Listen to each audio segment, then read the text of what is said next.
الفيديو ده مهم جدا لأي حد بيفكر ان هو يشتري في الساحل الشمالي الفترة دي، خصوصا اننا في فترة لونشات كتيرة قوي لمشاريع وشركات كتيرة موجودة في راس الحكمة.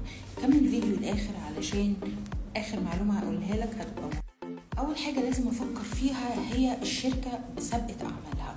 لازم يكون المشروع اللي انا هشتري فيه يكون لشركة قوية ليها سابقة اعمال، لان هو ده اللي هيحكمني في المشروع الجديد اللي انا بشتري فيه، لان اكيد كلنا بنشتري في مشاريع لسه اوف بلان تحت الانشاء، فما فيش حاجة هنروح نتفرج عليها بعينينا ونحكم على المشروع.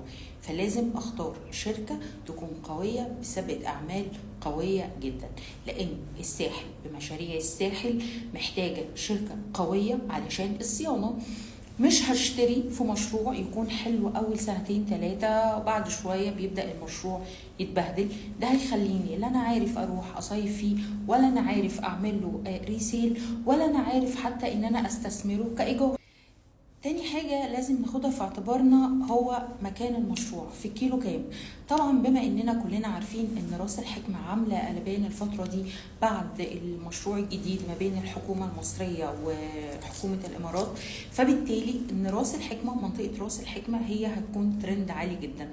مش بس راس الحكمة، يعني احنا نقدر نتكلم من الكيلو 170 الى سيدي حنيش، لان احنا كمان كل ما بندخل جوه كل ما بيكون مستوى المية نظيف جدا، المية بتكون هادية مفيش امواج عالية، فيفضل ان احنا لما نشتري بداية من الكيلو 170. نقطة تانية مهمة جدا هي مساحة المشروع. مساحة المشروع قد ايه؟ في بقى هنا نقطة خطيرة جدا، مساحة المشروع لازم يتوافق مع حجم الشركة. يعني ما تكونش شركة لسه مبتدئة او شركة سابقة اعمالها مش قوية قوي واروح اشتري معاهم في مشروع مساحته كبيرة جدا، لان كل ما بيكون حجم المشروع كبير كل ما بيكون السيطرة على الصيانة وعلى المشروع بتكون صعبة، فمحتاجة شركة قوية علشان كل حاجة تكون اندر كنترول. عرض البحر، عرض البحر ده مهم جدا جدا. انا عارفه ان ناس كتير قوي لما بتسافر وبتروح مصايف وخصوصا لو في ريزورت وكده ممكن ما يفرقش معاها قوي البحر، تقول لك طالما في حمامات سباحه انا تمام. بس برضو في ناس تانية كتير جدا بتحب لا انا عايز عرض البحر، انا عايز استمتع بالبحر. انا حمامات سباحه ما انا ممكن انزلها في القاهره في اي مكان، فانا عايز ان عرض البحر يكون حلو يتناسب مع حجم المشروع بحيث ان ما يكونش فيه تكدس. نقطة مهمة كمان لازم نسأل عليها واحنا بنختار عمق المشروع. يعني ايه عمق المشروع؟ يعني من اخر نقطة في المشروع لحد البحر مسافة قد ايه؟ اكيد كلنا في المصايف مش هنقعد بقى نستخدم عربياتنا والكلام ده كله، عايزين حاجة ينفع ان احنا نمشي نروح جايين رايحين البحر جايين من البحر، نسينا حاجة نرجع نجيبها من الشاليه. فانا برضو مش محتاج ان عمق يكون كبير قوي، انا عايز عمق يكون معقول بحيث ان هي مسافة تتمشي فاتس اوكي. يعني ايه بقى الخدمات بتاعتي جوه المشروع؟ دي برضو نقطة مهمة جدا، لازم اعرف الخدمات اللي موجودة جوه المشروع. في كوميرشال اريا، في مسجد، في صيدلية، لو في اي طوارئ حصلت، حد تعب، حد حصل له حاجة، هقدر ان انا اسعف نفسي بسرعة. هل الكلام ده كله متوفر؟ في اكوا بارك للاطفال، لان طبعا انتوا عارفين ان الاكوا بارك دي مهمة جدا للاطفال، طالما هم طالعين معانا المصيف هم عايزين اكوا بارك يفضلوا يلعبوا فيها طول اليوم، فلازم برضو في اكوا بارك جوه ولا لا. في سوبر ماركت، هناكل هنشرب ازاي، الكلام ده كله مهم جدا برضو ان احنا نعرفه واحنا بنشتري في الساحل. مهم برضو ان انا اعرف هستلم ازاي، يعني متشطب بس؟ لا متشطب بالتكييفات؟ لا متشطب بالتكييفات والمطبخ.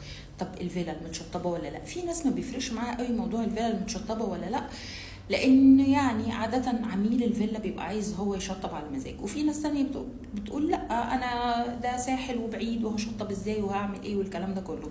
فانا برضو محتاج اعرف هل هستلم ازاي، نموذج الاستلام هيكون ازاي. ندخل بقى هنا في الحته الماليه، البيمنت بلان هتكون عامله ازاي. خلوا بالكم ان البيمنت بلان نظام السداد دي حاجه مهمه جدا، يعني دي حاجه ممكن تخليني اشتري في مشروع اغلى بس بيمنت بلان مرتاحه، نظام سداد هيريحني هيخليني ما اضغطش في السداد. فدي برضو بتكون من النقط المهمه قوي اللي لازم نفكر فيها واحنا بنقارن بين المشاريع. جينا للنقطه المهمه والنقطه الاخيره، ما تخليش حد يقولك تعالى ندخل اللونش وهتبيع بعد شهرين 3 وهتكسب. الكلام ده كله مش هقولك ان هو ما بيحصلش، هو وارد جدا ان هو يحصل، بس هو كلام ريسكي قوي، لان انا ممكن اكون ده كل اللي معايا ان انا دفعت مقدم ودفعت اول قسط ومستني ان انا اكسب. لا طبعا مشاريع الساحل مربحة جدا جدا، بس لازم اكون على الاقل عندي كفر يغطيني سنة ونص بالقليل جدا.